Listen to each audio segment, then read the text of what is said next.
So these bikes are Chinese in. I think they were modelled on the CB 125 motor, and not sure about the frame. Now I said it was a yurt, but the Mongolian name is actually Gur. So yurt is a Russian name. This was the first 2 nights accommodation. We picked up the bikes the day before. We did a little bit of maintenance on them, so this is the toolkit that I took with me.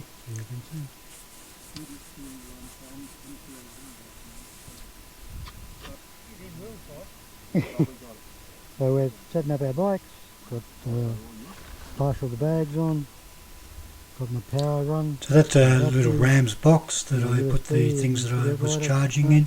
Got a little mount to charge stuff on. Everything else is working. Lauren's got his duffel bag hanging out the back. Make sure the bag had enough room and the gear level. No issues with the bike, first of all. Upset my brother here. Heck. Knocked his glove on the ground. That young was here, come up to 60 in Mongolia. Got his Chinese bike ready to roll. Running Garmin for navigation. Most kilometres out of all bikes. Whoa, one's is old, 36 k's. So the first day we were off to the Genghis Khan monument. Just a little car park here, so decided just to have a little ride around, see what the bikes were like.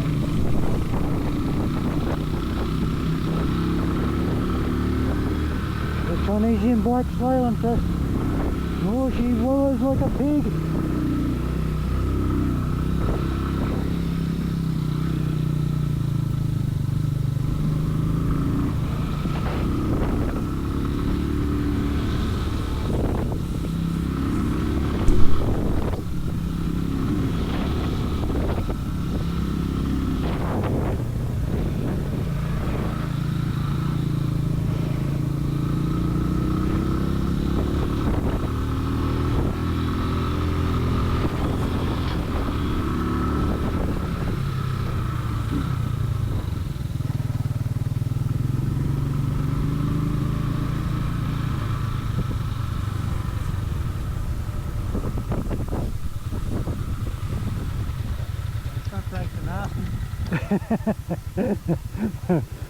And the fucking steering fucking tires or fucking what? I don't know.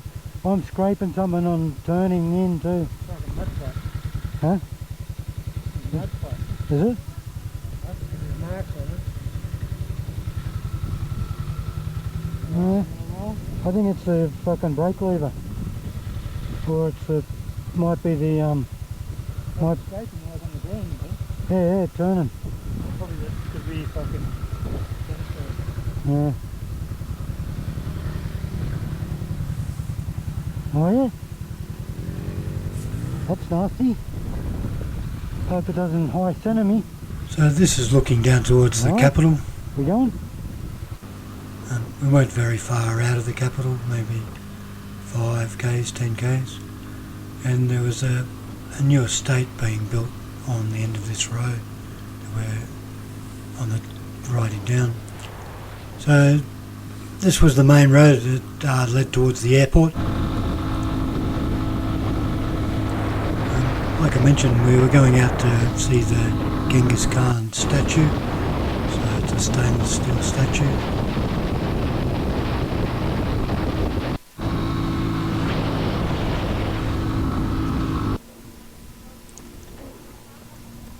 Quite impressive, really. Riding back, so we're at nearly the maximum speed of the bikes. So I pull in tight here to try and get a little bit of wind resistance, so I can get around him before the corner. There's nothing coming, but you know that's the full potential of the bike. So you know, I want to maximise my chance of being safe. You can see that it's quite green. It had quite a bit of rain, a little bit more than normal, so everything was looking quite lush.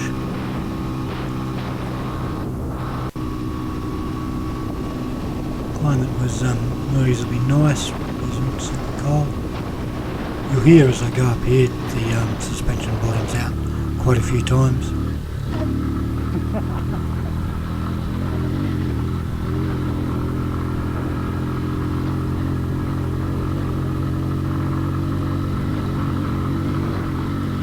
Have a tendency to be able to override the bike's capabilities.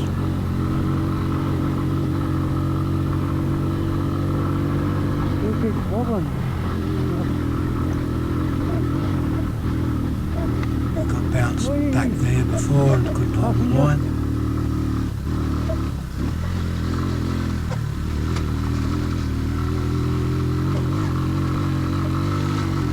As I get up to the little crest of this ridge, there's a little pass here. I see a track up on the right. I think, oh, I'll go up there and see how it goes.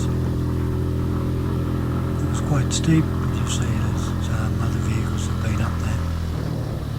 I run at it as fast as I can in third.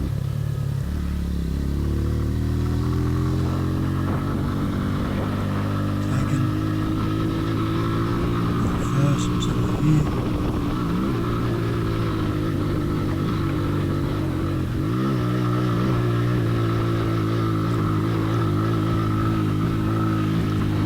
And that was close to the limit of the bike's ability. It was still pulling, but yeah.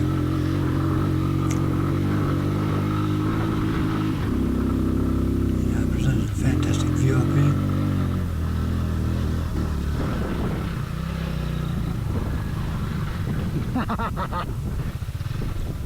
My brother Warren and I, we were the only ones that actually rode them off-road in the first day. You can see the new building development down there, new little suburb. So we were actually the first ones to ride them off-road, so we had quite a good idea of the potential ability of the bike, you know, before we even started the rally as such. You can see here, Warren, he gets bucked a little bit later on. It's bounced the white line, so I just move over and get out of his way.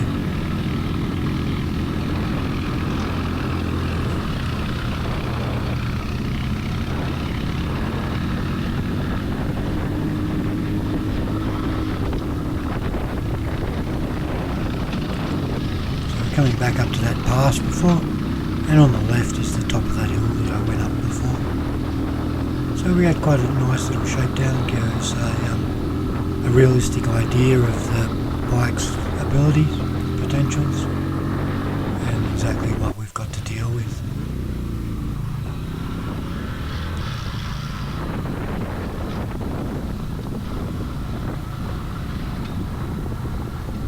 You can see here as my brother's descending the bike. Very limited off-road ability. But these are the bikes we're dealt with, so we're no problem with thinking they'd be able to do whatever we needed them to do. Now I chose to run a fair bit of pressure on the tyres, minimise the chance of flats. Although I had all the tools that I thought that I could need for the event, you know, tyre levers.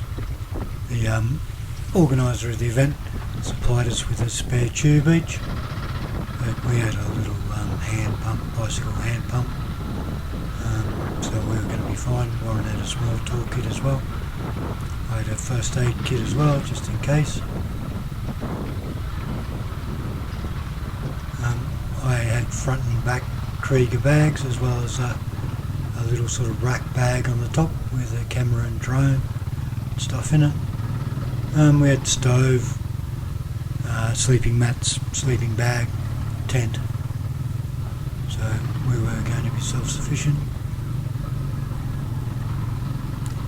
We had two sort of sick bottles. I had two 1 litre ones.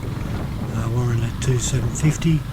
So we had a chance for another sort of litre and a half of fuel, and I had 3 litres of fuel extra.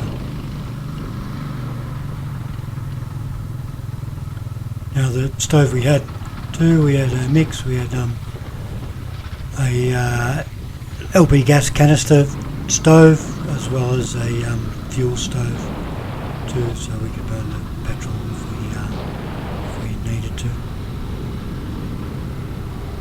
So you can see this is quite a significant new housing development. And the Gur camp was down the road. So the Gur camp had been there for 20 years and all this development was reasonably new. A third of the population are nomads and they live, in rural areas. So I call these sort of white man Gur camps. So, they're set up so they've got, essentially permanent structures in place. There's a kitchen and there's a restaurant and then sort of a caravan style, in Australia, a caravan style amenities block where you went and showered. There was a couple of sort of conference halls and all these little gurs, so two-person gurs.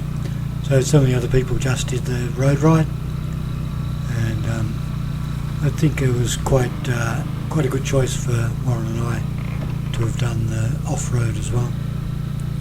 Thanks, part 2's coming soon.